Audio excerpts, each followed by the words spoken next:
माता पिता का तलाक 10 साल की उम्र में हो गया। मां ने दूसरी शादी कर ली, जिंदगी भर सौतेले भाई के साथ रहे। आस पड़ोस के बच्चे चिढ़ाते तंग करते रहे, अपनी खुद की गर्लफ्रेंड छोड़ के चली गई, जिंदगी भर अकेले रहना पड़ा। जब अमेरिका गए तो बर्तन धोते रह गए। नमस्कार, मैं Vivek Bindra, founder and CEO बड़ा बिजनेस.com। बॉलीवुड की कहानी नहीं है ये कोई, वापस आ चुका हूं पूरे जोश के साथ। इस बार बात करूंगा रतन टाटा पे। बहुत कमेंट्स किए थे आपने, रतन टाटा सर, रतन टाटा, रतन टाटा देश के रतन, रतन टाटा। इससे पहले भी मैंने अटल बिहारी वाजपेयी, अब्दुल कलाम, नेताजी सुभाष चंद्र बोस और बॉलीवुड पे 4 केस स्टडी दी थी। चारों का व्यूअरशिप मिलियंस में गया है। खड़ा हो चुका हूं, अब कोई वीडियो बैठ के नहीं बना रहा हूं, पूरे जोश के साथ आ चुका हूं।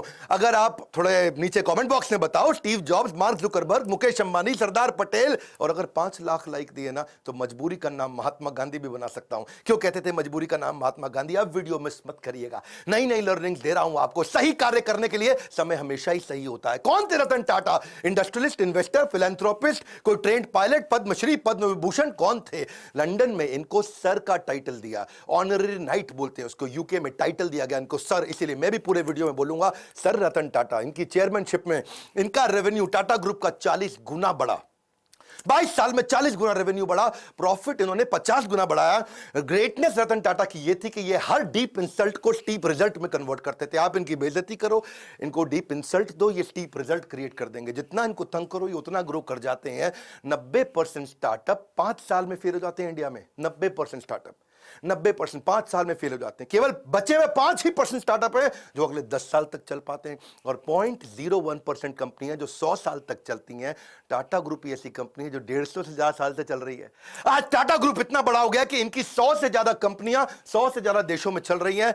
हाईएस्ट मार्केट कैपिटलाइजेशन है आज पूरे देश के अंदर इनका। टीसीएस अकेली इतनी बड़ी है कि पूरा पाकिस्तान स्टॉक एक्सचेंज एक तरफ और टीसीएस का मार्केट कैप एक तरफ। दोबारा सुन लो, पूरा पाकिस्तान, पूरा उसका पाकिस्तान स्टॉक एक्सचेंज एक तरफ, उनका टोटल मार्केट कैप पूरे देश की सारी कंपनियों का, और हमारी टीसीएस एक तरफ। ये है रतन टाटा, 4% अकेले जीडीपी को कंट्रीब्यूट कर रहे हैं। ये 50,000 करोड़ के लगभग का टैक्स कंट्रीब्यूट करते हैं एक साल का। पूरा आसाम, हिमाचल प्रदेश, उड़ीसा, गोवा मिला के इतना टैक्स कलेक्ट नहीं करता जितना टाटा ग्रुप अकेला देश को टैक्स देता है। आज हम सबके पास सुविधाओं में टाटा ग्रुप का बहुत बड़ा रोल है। 28 दिसंबर 1937 को पारसी श्री रतन टाटा, सर रतन टाटा आज 83 साल के हो चुके हैं। कॉर्नेल यूनिवर्सिटी यूएस में हार्वर्ड में पढ़े हैं। पिता नवल टाटा, मां सुनी टाटा। आपस में उनका डिवोर्स हो गया तो ये दादी नावजी भाई टाटा के साथ रहे। 1962 में अमेरिका से जब लौट के आए इंडिया में तो उनकी पहली नौकरी टाटा स्टील में लगी जमशेदपुर के अंदर। और उस समय सारे मजदूरों के साथ रहते थे, शॉप फ्लोर पे रहते थे, उनके साथ ही डॉर्मेट्री में सो जाया करते थे। खाना भी लाइन में लग के कैफेटेरिया में उनके साथ लंच किया करते थे। इन्होंने पूछा गाड़ी मिलेगी? उनको बोला गया गाड़ी नहीं मिलेगी आपको, साइकिल पे आया करो अच्छा रहेगा। बोले साइकिल? अच्छा मैं समझ गया। तो ये पैदल ही आने लगे, साइकिल पे भी नहीं आए। अपनी लीडरशिप में इन्होंने टीसीएस को लिस्ट किया, पब्लिक गए। टाटा मोटर्स को उन्होंने न्यूयॉर्क स्टॉक एक्सचेंज में लिस्ट किया ताकि इंटरनेशनल पावर और रिकॉग्निशन मिल सके। As a chairman of Tata group उन्होंने बहुत सारी foreign companies, Tetley, Daewoo commercial vehicle, Corus group steel के लिए, जैगवार लैंड रोवर की कहानी तो आपको पता ही है। वो मैं बिल फोर्ड की कहानी, इनकी टाटा और बिल फोर्ड की बेइज्जती की कहानी पहले कवर कर चुका हूं कि कैसे इनकी बिल फोर्ड ने बेइज्जती करी थी। जब ये अपनी कंपनी बेचने डेट्रॉइट गए तो उन्होंने कहा तुम पे एहसान कर रहा हूं। रतन टाटा ने अपनी कंपनी बेची नहीं। बाद में बिल फोर्ड इनके पास डेट्रॉइट से मुंबई आए, बोले आप हमारी कंपनी खरीद के एहसान कर रहे हैं। तब इन्होंने जैगवार लैंड रोवर ली थी। 5 स्ट्रैटेजी पहले बिजनेस की लेता हूं, फिर बताऊंगा रतन टाटा ने शादी क्यों नहीं करी और इनके 10 अनसुने किस्से, वो कहानियां जो सुन के आप बहुत इंस्पायर्ड होंगे। पहले 5 स्ट्रैटेजी। पहली स्ट्रैटेजी ऑर्गेनिक ग्रोथ लेते हैं। ऑर्गेनिक मतलब जो अपने आप मिल सके, नई मार्केट, नई टेक्नोलॉजी, नया कस्टमर, नई मार्केट, नई टेक्नोलॉजी, नया कस्टमर, ढूंढते रहो। कौन सी नई मार्केट, कौन सी नई टेक्नोलॉजी, कौन सा नया कस्टमर। दूसरी इनऑर्गेनिक ग्रोथ, जो अपने आप होगी ठीक है, अब इनऑर्गेनिक ग्रोथ लेंगे, टेक ओवर करेंगे, एक्विजिशन करेंगे, दूसरी कंपनियां खरीदेंगे, छोटी कंपनियां खरीदेंगे, खुद को बड़ा करेंगे, जॉइंट वेंचर करेंगे, पार्टनरशिप्स करेंगे, स्ट्रैटेजिक अलायंस करेंगे। तीसरी स्ट्रैटेजी, जो धंधा अच्छा नहीं है उसमें से एग्जिट कर लो। Cosmetic, paint, oil, soap, pharma, cement, ये 6 कंपनियां इनकी चली नहीं, उनसे एग्जिट कर गए, बाहर निकल जाओ, कोई अटैचमेंट नहीं, धंधे को धंधे की तरह चलाना है। चौथी स्ट्रैटेजी, एंटर करो उसमें जो चलेगा। रिटेल, टेलीकॉम, बायोटेक्नोलॉजी और टेक्नोलॉजी इनका बहुत अच्छा चलता रहा, उसमें एंटर करके उसको बड़ा करते गए। और इनकी फाइनली 5वीं स्ट्रैटेजी क्या थी कि कोर बिजनेस को पकड़ के रखो। स्टील, मोटर, केमिकल और पावर, ये इनके कोर बिजनेस थे। अब लेते हैं 10 वो कहानियां। 10 में से पहली कहानी बहुत लोगों के मन में है, रतन टाटा जी ने शादी करी क्यों नहीं। एक बार आया था मौका, वो शादी के बहुत नजदीक पहुंच गए थे। लॉस एंजलिस में उनको वहां एक अमेरिकन देवी से बहुत प्रेम हो गया था। वो देवी जी को भी रतन टाटा से बहुत प्रेम हो गया था और वो अमेरिकन देवी के साथ इतना प्रेम हो गया कि इन्होंने डिसाइड कर लिया अब शादी करें। इतने में टाटा जी को फोन आया इंडिया से, अरे बेटा रतन मैं बीमार हूं। उनकी दादी का फोन आया, इंडिया मुझसे मिलने आ जाओ, मेरा आखिरी समय। रतन टाटा को जाना पड़ा क्योंकि उन्होंने सारी जिंदगी दादी के साथ ही तो बताई थी। तो उन्होंने देवी जी को बोला कि चलो चलते हैं अब इंडिया में शादी करेंगे हम लोग और दादी से भी आपको मिलवाऊंगा। तो वहां बेटी को रुकना पड़ गया क्योंकि उसके माता पिता ने बोला इंडिया में इंडो चाइना का वॉर चल रहा है, 1962 का समय था, इंडो चाइना वॉर चल रहा था। उन्होंने कहा अभी इंडिया जाना ठीक नहीं है। ये इंडिया गए, सोचा अब वो देवी जी आने वाली हैं। उधर उसके माता पिता ने उसकी शादी किसी और से करा दी। और रतन टाटा को सुन के बहुत धक्का लगा क्योंकि वो वचन दे चुके थे। रतन टाटा ने अपने कई इंटरव्यूज में ये बात बोली कि जो मैं बोलता हूं उसे पूरा करता हूं, मेरे मुंह से ऐसे शब्द नहीं बोलता मैं। I tend to not say things loosely. I try to live up to whatever I've said, the commitments I've made. क्योंकि इन्होंने उस लड़की को वचन दिया था कि मैं शादी तुमसे करूंगा, अब उसने किसी और से कर ली तो रतन टाटा ने जिंदगी भर दोबारा शादी नहीं करी, अकेले रहे, लोनर रहे। See it is not easy to be loyal to someone who is not loyal to you. वो लड़की इनको लॉयल नहीं थी रतन टाटा को, तो भी बावजूद उसके कि कोई अपनी लॉयल्टी ना दिखाए तब भी जिंदगी भर लॉयल रहे। आज तक उसकी याद में उन्होंने दोबारा शादी नहीं करी। लॉयल्टी जो है ना वो ग्रे नहीं होती है, या तो ब्लैक है या वाइट है, लॉयल्टी बीच में नहीं होती, या ब्लैक है या वाइट है। जिंदगी भर रतन टाटा ने शादी नहीं करी। लेकिन अब मैं आपको बात करता हूं दूसरी कहानी का किस्सा। एक बार ये नासिक की तरफ जा रहे थे मुंबई से, कई सीनियर ऑफिशियल्स थे, गाड़ी में जा रहे थे और रास्ते में इनकी गाड़ी का टायर पंचर हो गया।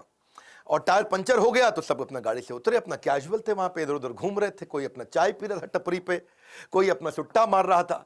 तो सब तरह कैजुअल हो गए, इधर उधर घूम रहे थे और तभी देखा कहीं रतन टाटा नहीं दिख रहे, रतन टाटा नहीं दिख रहे। अरे भाई कहां गए रतन टाटा, कहां गए रतन टाटा? चाय पी रहे हैं, अरे कहीं कहीं वॉशरूम गए हैं।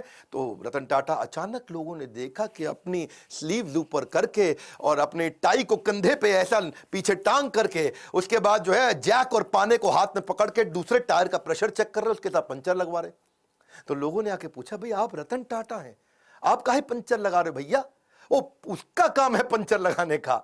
तो बोले देखो अगर इसको 15 मिनट लगते हैं पंचर लगाने में, मेरी मदद से 7.5 मिनट में कर लेगा तो जहां मीटिंग में पहुंचना वहां 7.5 मिनट ज्यादा मिल जाएगा मुझको। अगर मैं टाइम लूज कर जाऊंगा, loss of time is loss of money. प्रश्न ये उठता है कि आपने कब अपने से नीचे के स्तर पे जाकर के जिंदगी में कोई काम किया है? आखिरी बार कब किया था आपने?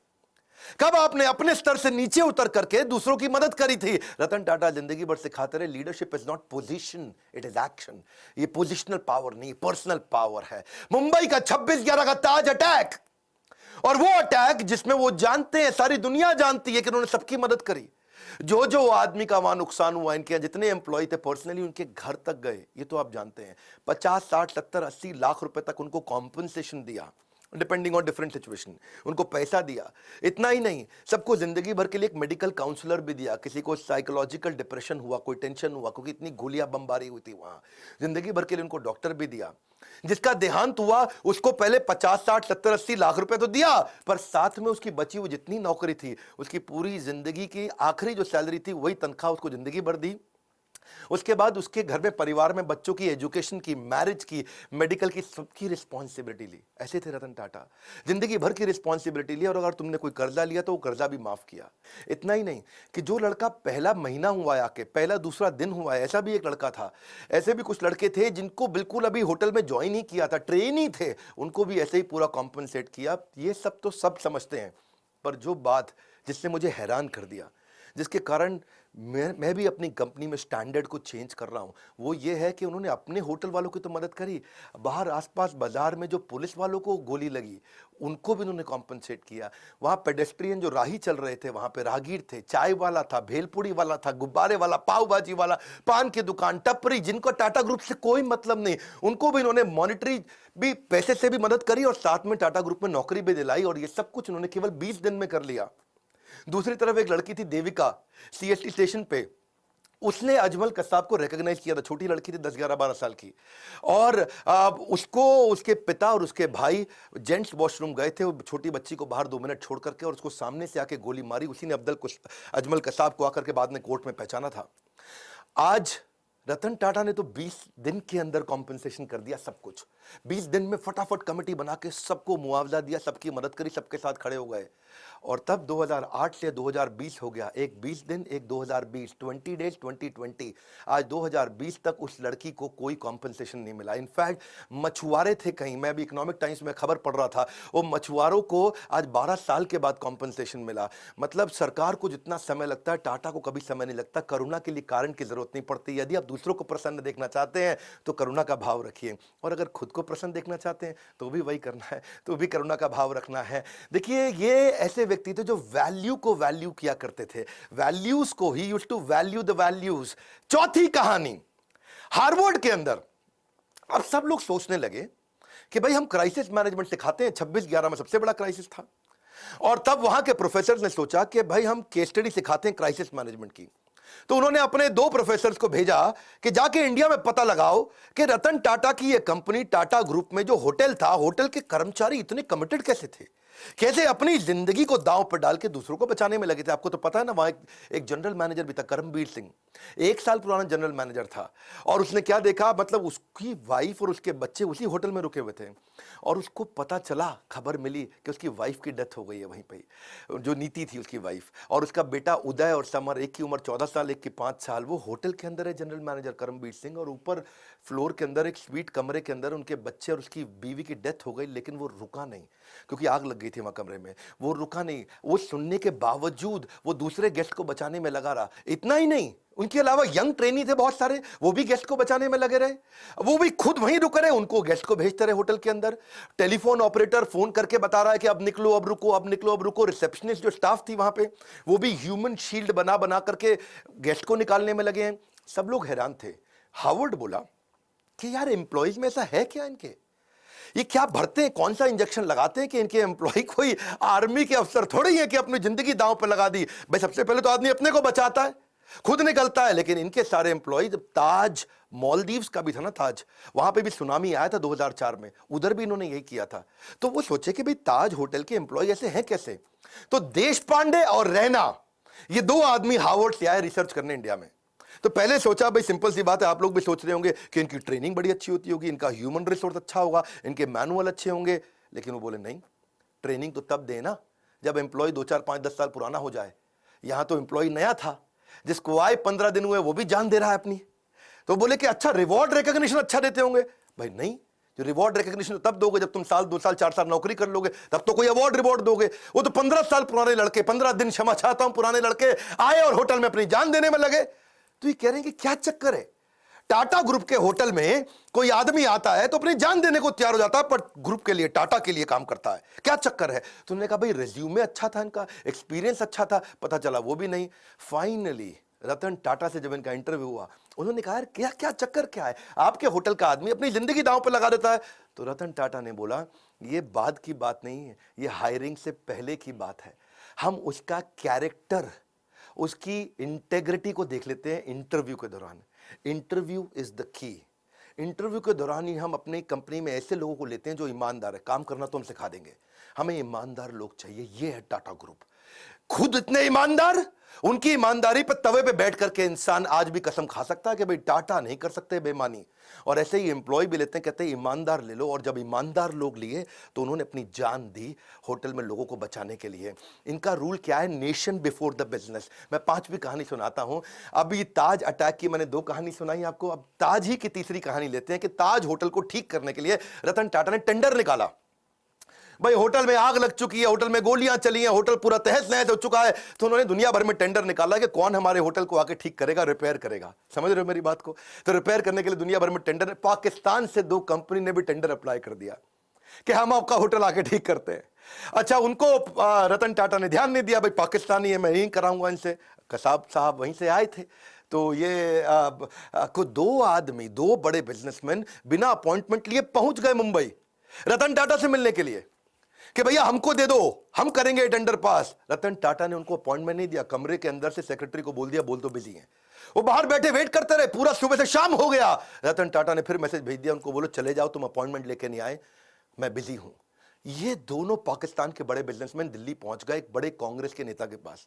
उस समय कांग्रेस का वो कैबिनेट में मिनिस्टर था, और उनके पास जाकर के बोलते हैं कि आप मेरी रतन टाटा से अपॉइंटमेंट फिक्स करा दो, हम उनका होटल ठीक कर देंगे, भैया हमारा तो काम ही यही है। तो कांग्रेस के मिनिस्टर ने रतन टाटा को फोन किया, हेलो मैं मंत्री बोल रहा हूं, मैं नाम नहीं लूंगा उनका। रतन टाटा बोले बताइए।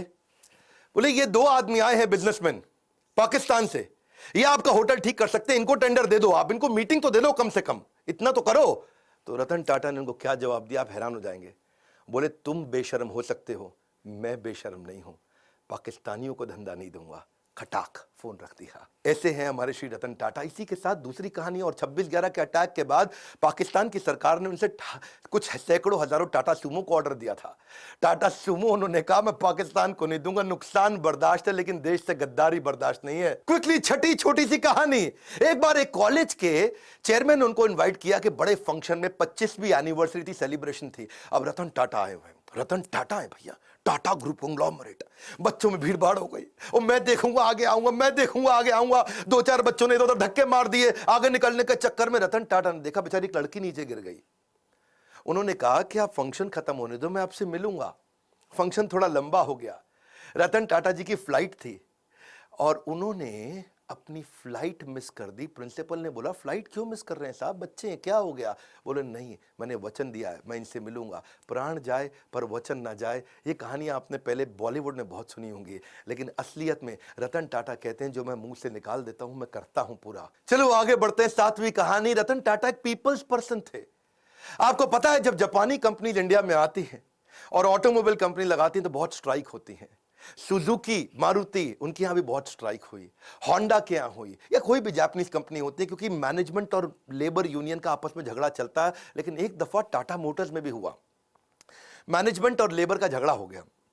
वहां पे लेबर ने उनको बोला, उनकी यूनियन ने बोला कि भाई हमको ना यहां पे एक बोनस चाहिए, आप बोनस नहीं दे रहे हैं। वो इतना वायलेंट हो गया कि मजदूरों को भी चोट आई और मैनेजर्स को भी चोट आई, कुछ झगड़ा बहुत बढ़ गया। और लेबर यूनियन कह रही है बोनस तो चाहिए ही चाहिए। मैनेजमेंट तैयार नहीं थी बोनस देने के लिए। आप समझना, क्योंकि मैंने तो ऑटोमोबाइल कंपनी में बहुत काम किया है, मारुति ने मुझको हर साल बेस्ट ट्रेनर इन इंडिया का अवार्ड दिया है, तो मैं तो इनको जानता हूं। इनको बोलते हैं basically long term settlement. Long term settlement होता है 4 साल का, जिसमें तय किया जाता है कितना बोनस दिया जाएगा। और मैनेजमेंट तय कर चुका था, पर रतन टाटा आए, उन्होंने आके कहा कि मैं लेबर से सबसे मिलता हूं, और यूनियन से मिले। वहां उनके बीच में जाकर के जमीन पे बैठ गए और उनके साथ बैठ करके बोले कि आप ठीक कह रहे हैं, बोनस तो मिलना चाहिए, आपने खून पसीना बहाया है। जाके मैनेजमेंट को समझाने लगे रतन टाटा कि भाई इनको बोनस दो। अब मैनेजमेंट बोली सर हम ऑटोनोमस बॉडी है, हम डिसाइड करेंगे, हमारे हिसाब से बोनस नहीं देना चाहिए। रतन टाटा अड़ गए, बोनस दो, आपको देना चाहिए। मैनेजमेंट बोली आप जबरदस्ती करेंगे तो हम दे देंगे, लेकिन इनको देना बनता नहीं है। रतन टाटा बोले देखो मेरी रिक्वेस्ट है, इनको बोनस दो। अब वहां सारे मजदूर देख रहे हैं, पहली बार भी रतन टाटा खुद आए, आके मैनेजमेंट से लड़ रहे हैं। ऐसा साइकोलॉजिकल टर्न अराउंड हुआ कि उसके बाद खुद ही सारे की सारी लेबर यूनियन ने आकर के बोल दिया कि अब हमको बोनस नहीं चाहिए, रतन टाटा आकर के हमसे लड़े, इतना ही काफी है। 8वीं क्विकली कहानी, रिवॉर्ड द फेलियर। इन्होंने अपने टाटा नैनो के फेलियर से एक चीज सीखी कि क्या, कि try frugally and fail fast. वो उन्होंने कल्चर ही बना दिया। तब रतन टाटा ने आके सबको सिखाया कि भाई ऐसा करते हैं, हम फेलियर को रिवॉर्ड करते हैं, छोटे छोटे फेलियर होने दो। उन्होंने एक एनुअल कॉन्टेस्ट ही लॉन्च कर दिया टाटा ग्रुप में। कहता चलो एक कॉन्टेस्ट लॉन्च कर देते हैं, मैं जो सबसे बढ़िया फेल्ड आइडिया होगा उसको रिवॉर्ड दूंगा, ताकि लोग मेहनत तो करें, और जितना बढ़िया फेल्ड आइडिया होगा मैं उसको, तो ताकि छोटे छोटा मेहनत करो, छोटी छोटी फ्रूगल, बहुत बड़े फेलियर मत करो, छोटे फेलियर जल्दी जल्दी करो, जल्दी जल्दी सीखो, it will spark your innovation. तो रतन टाटा का मैसेज था कि failure is a gold mine for the company. अब उन्होंने कई सारे फेलियर फिर देखे कि आने लगे, वो बहुत वैल्यूएबल थे। इन्होंने एक वहां पे स्टूडेंट्स ने छोटा आइडिया फेल किया, लेकिन बहुत अच्छा था कि छोटा ट्रक क्या 3 व्हीलर को रिप्लेस कर सकता है, ये इस पे भी टाटा ग्रुप ने ट्राई किया। ऐसा नहीं है कि टाटा की 100 से ज्यादा कंपनियां ऐसे ही बन गई, कई आइडियाज पे छोटे छोटे फेल करते हैं, लेकिन कम खर्चे में फेल करके सीख जाते हैं। एक इन्होंने चीप वाटर फिल्टर भी बनाया, उसका नाम रखा था द स्वच्छ। उसमें राइस हस्क होता है ना, चावल का भूसा, उसी से बनाने का प्रयास किया। एक प्रोटोटाइप भी बनाया $500 के अंदर। कितना? $500 में, यानी कि लगभग 30-40 हजार रुपए के अंदर क्या एक मकान को खरीदा जा सकता है दुकान से। किसी दुकान पर जाओ, मकान खरीद के ले आओ, क्या? हाँ, 40,000 रुपए का मकान खरीदो तो डिसमेंटल करके मकान को जाकर के वापस फिट कर दें, ऐसा छोटा सा मकान बना सकें, उस पर भी इन्होंने काम किया। $20 के अंदर कमर्शियल ट्रैवलर्स को क्या रास्ते के अंदर अकोमोडेशन दिया जा सकता है, जो ड्राइवर वगैरह बेचारे कमर्शियल ट्रैवलर होते हैं। From error to error one discovers the entire truth. यही था रतन टाटा का फिलॉसफी के छोटे छोटे छोटे फेलियर करो, सीखो, तभी कंपनी आगे बढ़ेगी और इनोवेशन आएगा। नौवीं कहानी फिलैंथ्रोपी, ये तो उनका नाम ही है। फिलैंथ्रोपी मतलब दान देना, सेवा करना है जी। रतन सेवक टाटा, शायद इनका नाम ऐसा ही होना चाहिए था, रतन फिलैंथ्रोपिस्ट टाटा। ऐसे फिलैंथ्रोपिस्ट जो आज भी 66% के आसपास अपनी कंपनी के प्रॉफिट्स को चैरिटेबल ट्रस्ट में देके दान दे देते हैं। हेल्थ के ऊपर, न्यूट्रिशन पे, एजुकेशन पे, वाटर के कंजर्वेशन पे, डिजिटल ट्रांसफॉर्मेशन पे, गरीबों को स्किल डेवलपमेंट के ऊपर, डिजास्टर रिलीफ में, चाहे वो कोरोना हो या उससे पहले का डिजास्टर हो, कहीं बाढ़ आई हो, या फिर स्पोर्ट्स को बढ़ाने में, या बच्चों को स्कॉलरशिप देने में। देखो कॉर्नेल यूनिवर्सिटी तक चले गए, वहां भी उनको बोला कि अगर इंडियन बच्चे आएंगे, काबिल हुए, तो उनको फाइनेंशियल एड दे दो। वहां जाके कॉर्नेल यूनिवर्सिटी का पैसा दिया है, वहां से खुद पढ़ाई किया था।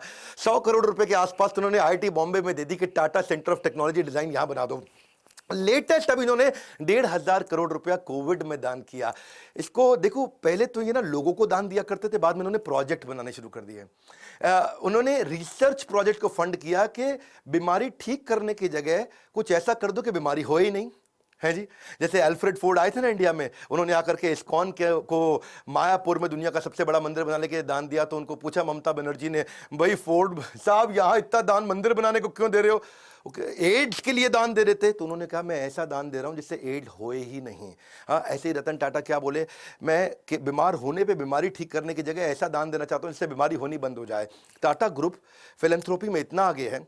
2011 का मैं अपना पर्सनल किस्सा भी सुनाना चाहूंगा। मेरे गुरुदेव के आदेश पे उन्होंने कहा हम गरीब बच्चों को खाना खिलाना चाहते हैं। तो उन्होंने कहा कि आप टाटा ग्रुप से जाकर के मिलिए, वो बहुत दान देते हैं। तो तब अर्जुन मुंडा सांसद हुआ करते थे उन दिनों, ये मेरा पर्सनल किस्सा है 2011 का बता रहा हूँ, जमशेदपुर से। और तब मैं उनको गया, उनके पास जाके उनको गीता के कुछ कथा सुनाई, उनको बताया यज्ञ दान तप कर्म, कि यज्ञ दान तपस्या और कर्म ये सबको करना चाहिए, पावनानि मनीषी नाम। बहुत खुश हुआ अर्जुन मुंडा अचानक भगवत गीता पढ़ते पढ़ते 15 दिन में झारखंड की सरकार पलटी, मुख्यमंत्री बन गए। बहुत खुश हुए, बोले विवेक बिंद्रा जी आपने मुझको गीता दी और मैं मुख्यमंत्री बन गया, आइए चलिए मिलते हैं। शपथ समारोह पे उन्होंने बुलाया, बोला मैं क्या सेवा कर सकता हूं? मैंने कहा मेरे लिए मत करिए, मुझको आप रतन टाटा जी से, जमशेदपुर में वहां नेरुरकर हुआ करते थे, हेमंत नेरुरकर मैनेजिंग डायरेक्टर, इनसे मिलवा दीजिए। मैं चाहता हूं गरीब बच्चों को जमशेदपुर में किचन बना दें और गरीब बच्चों को मिड डे मील के द्वारा उनको स्कूल में बुलाएं, खिलाएं। तो उन्होंने मेरी वहां मीटिंग कराई। तो मैंने जाकर के मिस्टर नेरुरकर को बताया कि हम क्या करेंगे, गाड़ियों पे आपकी टाटा एस, टाटा 407, उस पर लगा देंगे बड़ा बड़ा बोर्ड कि टाटा ग्रुप आज यहाँ गरीब बच्चों को खाना खिला रहा है, और मिड डे मील का कैंपेन चलाते हैं। स्कूल के अंदर बच्चों को दाल चावल रोटी सब्जी गरम गरम खिला देंगे, इससे बच्चे स्कूल आएंगे फ्री में खाना खाने के लिए। उनको आइडिया अच्छा लगा, उन्होंने 15 करोड़ रुपया डोनेशन भी दिया। ये पर्सनली मैं उन दिनों शायद उस समय 28-29 साल का रहा हूँगा, और ये मेरी लाइफ का एक बड़ा अचीवमेंट था कि मैं एक सेवा कर पाया। आज भी वो किचन चल रही है, 65,000 गरीब बच्चों को वहाँ खाना खिलाया जा रहा है। उसके ओपनिंग पे मैं गया था, इनॉग्रेशन पे कुछ फोटोग्राफ्स भी मैं आपको शेयर करूँगा। तो वहाँ मुख्यमंत्री थे, ये मैनेजिंग डायरेक्टर थे टाटा ग्रुप के। वहाँ पे आज तक कोई भी व्यक्ति दान देकर कभी गरीब नहीं बना है। No one has ever become poor by giving. देखिए, पक्षी के पीने से नदियों का पानी खत्म नहीं होता, उसी प्रकार धनी व्यक्ति के दान देने से उसका दान भी नहीं घटता। ये टाटा ग्रुप के साथ मेरा एक्सपीरियंस था। और 10वीं कहानी, विनम्रता से विश्वास। वैसे तो मन करता है सर रतन टाटा के बारे में बोलते चले जाऊं, घंटों की वीडियो बनाऊं, फैमिली ट्री पे बनाऊं, उनके सब वो परिवार शुरू से लेकर के अब तक 150 साल की हिस्ट्री बताऊं, उनके कॉर्पोरेट एक्सपीरियंस बताऊं, बिजनेस 100 से ज्यादा कैसे चलाते थे उसके बारे में बात करूं, क्या क्या नहीं बात करूं। लेकिन चलिए, समय पूरा ना पड़ता हो। एक बार वो सेमिनार में गए, और एक सेमिनार में, वहां सेमिनार खत्म होने के बाद लोगों ने बोला भाई सर रतन टाटा के साथ फोटो खिंचाएं, तो सब लोग लाइन में खड़े हो गए। 3 रो बना ली उन्होंने, पहले लंबे वाले लड़के पीछे खड़े हो गए, फिर थोड़ी कम हाइट के, और नीचे बाकी जमीन पे बैठ गए। अब सर रतन टाटा की कुर्सी लगाई थी, उन्होंने कुर्सी हटवा दी, तो लोगों को लगा खड़े होंगे। अब रतन टाटा जी खड़े हुए तो उनकी हाइट लंबी है, तो पीछे वाले छुप जाएं, पीछे जाके खड़े हुए तो रतन टाटा खुद छुप जाएं, तो वो आके खुद ही जमीन पे बैठ गए। 2 मिनट तक सन्नाटा हो गया, नीचे बैठे। रतन टाटा बोला जल्दी फोटो खींच लो, ज्यादा देर नीचे नहीं बैठ सकता मैं। सर रतन टाटा है वो, विनम्रता की मूर्ति, विनम्रता से विश्वास तक। जब श्री नारायण मूर्ति, जो कि इन्फोसिस के फाउंडर हैं, जब उनको बोला गया कि आप लाइफ टाइम अचीवमेंट अवार्ड दीजिए रतन टाटा को, और वो जब लाइफ टाइम अचीवमेंट अवार्ड देने गए, तो अवार्ड देते ही उन्होंने पहले उनके चरण स्पर्श किए, उनके पांव छुए। ये हमारे देश की सभ्यता है, और सभ्यता से ज्यादा ये स्वयं सर रतन टाटा हैं कि कॉम्पिटिटर भी आके पांव छूता है। आप दोबारा बता दूं, ये टीसीएस चलाते हैं, वो इन्फोसिस चलाते हैं, आपस में कंपटीशन है। कॉम्पिटिटर भी जिसके पांव छुए वो है सर रतन टाटा। कोई भी गाड़ी दुनिया में चला सकते हैं, लंबरगिनी भी चला सकते हैं, लेकिन टाटा की सेडान गाड़ी चलाते हैं। इकोनॉमी क्लास में एयर एशिया के ट्रैवल करते हैं।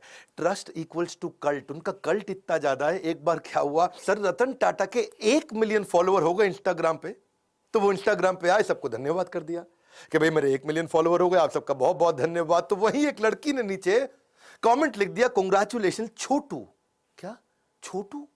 अब लोग बुरा मान गए, छोटू कह रही है, ये देख तो ले कौन रतन टाटा है वो। छोटू बोले, उसने सोचा 1 मिलियन मतलब छोटू जैसा ही है, और लोगों ने इतना हेट स्पीच लिखा, इतना बुरा किया, ये देख तो ले, देख रतन टाटा है वो, देख देख। और वो बेचारे फिर रतन टाटा आ गए बीच में, और उन्होंने आकर के लिख दिया नीचे, उन्होंने लड़की को पहले बुरा भला तो बोला नहीं, लेकिन उल्टा आकर के लिख दिया लड़की से कि मैं आपसे माफी मांगता हूं, आपके बारे में लोग इतना बुरा भला बोल रहे हैं, और लोगों को बोला please treat this young lady with respect. लोगों ने बोला ओए देख ले, और देख ले, ये रतन टाटा, और गुस्सा खा गए लोग। भाई रतन टाटा के मामले में लोग बिल्कुल नहीं सुनते हैं। और फिर बेचारी लड़की ने भी आकर के अपने कमेंट को डिलीट किया। ऐसे हैं सर रतन टाटा, ट्रस्ट का दूसरा नाम है।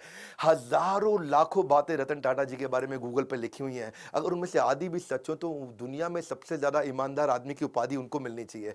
वैसे रतन टाटा जी ने जो इंपैक्ट क्रिएट किया है वो तो शायद कोई भी ना कर सके, मैं तो कभी उसके तिनके का भी प्रयास ना कर सकूं, लेकिन बिजनेस में आपको सफल बनाने की जिम्मेदारी हमने जरूर ले ली है, ये तो पक्का कर लिया है, कुछ भी नहीं छोड़ा है, कुछ भी नहीं। इतना बढ़िया बढ़िया दुनिया के हर प्रॉब्लम का बिजनेस कंटेंट हमने हिंदी में बना दिया है, कुछ नहीं छोड़ा है। आज हमसे ज्यादा बिजनेस ट्रेनिंग प्रोग्राम कोई भी किसी का भी कंटेंट कंज्यूम नहीं करता, केवल बड़ा बिजनेस प्लेटफॉर्म ऐसा है। अगर हिंदी में किसी को बिजनेस सीखना है, कुछ नहीं छोड़ा है, सब सिखा दिया। आइए वर्ल्ड का मोस्ट पावरफुल कंटेंट कंज्यूम करिए। अगर आप बनना चाहते हो एक सफल व्यापारी, तो call now to join EAE, यानी कि एवरीथिंग अबाउट एंटरप्रेन्योरशिप, एवरीथिंग। वैसे एक बात है, रतन टाटा एक ऐसे रत्न है जिन्हें भारत रत्न भी पूर्ण रूप से परिभाषित नहीं कर सकता, लेकिन उनको फिर भी उनके सम्मान के लिए भारत रत्न जरूर दिया जाना चाहिए, उनके जीते जी तो जरूर दिया जाना चाहिए। अगर वास्तव में कोई भारत रत्न का अधिकार रखता है तो वो हमारे देश के असली रत्न है रतन टाटा, जीते जी उनको सम्मान देना चाहिए। आज वो 83 साल के हैं। जवाहरलाल नेहरू जी ने, मैं उनके खिलाफ नहीं हूं, लेकिन उन्होंने अपने रहते खुद को ही नॉमिनेट कराया था, भारत रत्न दिया था। इंदिरा गांधी जब प्राइम मिनिस्टर थी तो खुद को भारत रत्न उनको दिया गया था। आज अपने प्रधानमंत्री से हम प्रार्थना कर सकते हैं, आज हमारे को कैंपेन चलाना चाहिए। और कैंपेन क्या? Hashtag Bharat Ratna for Ratan Tata. Spelling जरा चेक कर लेना, ये हैशटैग कैंपेन आपको मेरे साथ चलाना, ये मेरा रिक्वेस्ट है आपको। अगर आप मेरे साथ हैशटैग कैंपेन चलाते हैं, मैं आपको अपनी तरफ से क्या सपोर्ट कर सकता हूं, मैं अपनी तरफ से फ्री कोर्स दे देता हूं आपको। हमारे एवरीथिंग अबाउट एंटरप्रेन्योरशिप को खरीदो मत, आप आओ ट्विटर पे, ऐसा करो हैशटैग भारत रत्न, रत्न में RATNA, और फॉर रतन RATAN टाटा, ऐसा करके हैशटैग चलाइए। नीचे लिख दीजिएगा request by doctor Vivek Bindra, ये 2 हैशटैग कर लीजिए ताकि हम आपको ट्रैक कर लें। अगर आपका थोड़ा सा भी रीट्वीट, लाइक और कमेंट अच्छा हुआ, इसका स्क्रीनशॉट मुझे व्हाट्सएप कर दीजिए, ये मेरा नंबर है 9810544443। बस अगर आपका 100 से ज्यादा का एंगेजमेंट आ गया, 100 से ज्यादा रीट्वीट आ गए, लाइक आ गए, कमेंट आ गए, अपना स्क्रीनशॉट मुझको फटाफट से भेज दीजिए। आप हमारे व्हाट्सएप पे, व्हाट्सएप नंबर भी चलता है 9810544443, यहां भेजिए। मैं आपको everything about entrepreneurship 36,000 plus GST का कोर्स अपनी तरफ से फ्री दूंगा, ये मेरी रिक्वेस्ट मानिए। आइए मिल करके इस कैंपेन को आज इतने रीट्वीट दे दे, इतने रीट्वीट दे दे। आप आकर के मेरे ट्विटर अकाउंट को फॉलो कर सकते हो, नीचे मैं लिंक दे देता हूं आपको, और साथ में मिलकर के बस इस हैशटैग को हमें ट्रेंडिंग पे लेकर के आना है। अगर रतन टाटा जी को मिल जाता है ना भारत रत्न, तो ऐसा लगता है जैसे 140 करोड़ भारतवासियों को मिल गया है। आज तक बिजनेसमैन लोगों को नहीं मिलता, लेकिन इनको मिलना चाहिए, इनके जीवन में मिलना चाहिए। यही एक ऐसे रत्न है। मैं आपको रिक्वेस्ट करूंगा इस वीडियो को खूब शेयर करिएगा, ट्वीट करके स्क्रीनशॉट मुझको भेजिए। मैं अपनी तरफ से क्या कर सकता हूं, आपको कोर्स फ्री में दे सकता हूं अगर आप मेरा सहयोग करें। रतन टाटा जी को भारत रत्न मिलना चाहिए। नीचे कमेंट बॉक्स में अपनी फीलिंग बताइए, आपको उनकी कौन सी लर्निंग अच्छी लगी, फीलिंग बताइए। अगला वीडियो किसका देखना चाहते हैं वो बताइए। देश के हर बच्चे को, हर व्यापारी को भेजिए इनके वीडियोस के, बिना भ्रष्टाचार के, बिना किसी को घूसखोरी के भी आप बिजनेस को बड़ा कर सकते हैं, जैसे रतन टाटा जी ने खुद करके दिखाया। इस वीडियो को जरूर शेयर करिएगा, लाइक किया अगर आपने तो बहुत उत्साह बढ़ता है। बहुत मुश्किल होता है ऐसे वीडियोस बनाना। हमारे साथ जुड़े रहने के लिए, मेरी इस मुहिम में आकर के हैशटैग भारत रत्न फॉर रतन टाटा को ज्वाइन करने के लिए आप सबका हृदय की गहराइयों के साथ प्रेम पूर्वक मुस्कुराहट से बहुत बहुत धन्यवाद।